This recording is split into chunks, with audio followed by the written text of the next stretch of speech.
وقتی که دجال میگم میآید یعنی آشکار ظاهر میشود.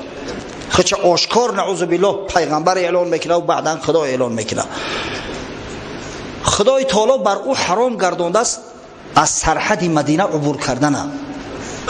دجال تمام ملک ها را تصرف میکند غیر مکه و مدینه بر روایات صحیحه پیغمبر صلی الله علیه و سلم و غیر دمشق که در اوجا مسلمانان تحت سرپرستی مهدی در محاصره بودند. دیگه تمام ملک سرزمین ها را ضبط میکنه.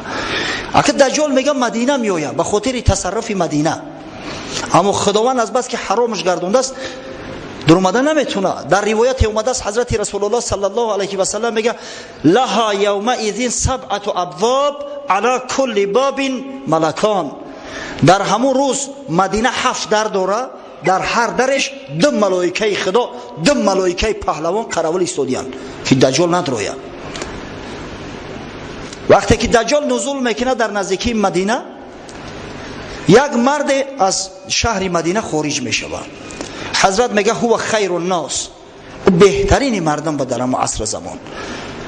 میآید نزد دجال، به دجال مراجعت میکند، میگوید اشهد انک الدجال الذي حدثنا رسول الله صلی الله علیه و سلم حدیثه. من گواهی میتم که تو دجال هستی، تو همون دجالی بدبختی هستی که حضرت رسول الله صلی الله علیه و سلم حدیثی او را به ما کرده است. دجال با گرد اطرافیاش مراجعت میکند، با مردم حوالی مدینه مراجعت میکند. وقتی که دجال نزد مدینه میآید در حدیث اومده است که 3 بار مدینه میلرزه، سخت میلرزه. تمام فاسقا و منافقا دیگه شهر را ترک میکنن. از ترس دجال نه، مدینه منوره برای خارج ساختن این همه حرامی ها، این همه فاسقا و منافقا میلرزه. دجال به همین فاسقا مراجعت میکند، میگه ارایتم ان قتلت هذا ثم احییته هل تشکون فی الامر. ببینید میگه اگر من همین مرد آوازی بکشم در پیش چشم تو، بعد از نو زندش کنم، آیا شما نعوذ بالله در خدایی من شک دارید؟ شک میکنید؟ در جواب میگن نه، اگر بکش زندش کنید ما میگیم تو خدا هستی نعوذ بالله. فیقتله ثم یحییه، میکشش از نو زندش میکنه. اینا استدراج میگن. وقتی که زندش میکنه این مرد به دجال نگاه میکند، میگه والله ما كنت فیک والله ما كنت فیک اشد بصیرة منی الان. قسم به خدا میگه یقینم باز بیشتر شد که تو همون اعوری کذاب هستی، تو همون دجال ملعون هستی.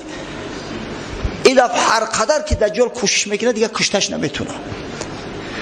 امام مسلم حدیث آورده است و در پایانش میگه و قال ابو اسحاق یقال ان هذا الرجل هو الخضر علیه السلام. میگه ابو اسحاق یکی از راویای حدیث ابراهیم ابن سفیان گفته است که همون مردی که بر ضد دجال برآمد و با دجال مراجعت کرد، من گواهی میتم که تو دجال هستی، این خضر علیه السلام بود. آن همون لحظه ده خضر علیه السلام به شهادت میرسه، شهید میشود.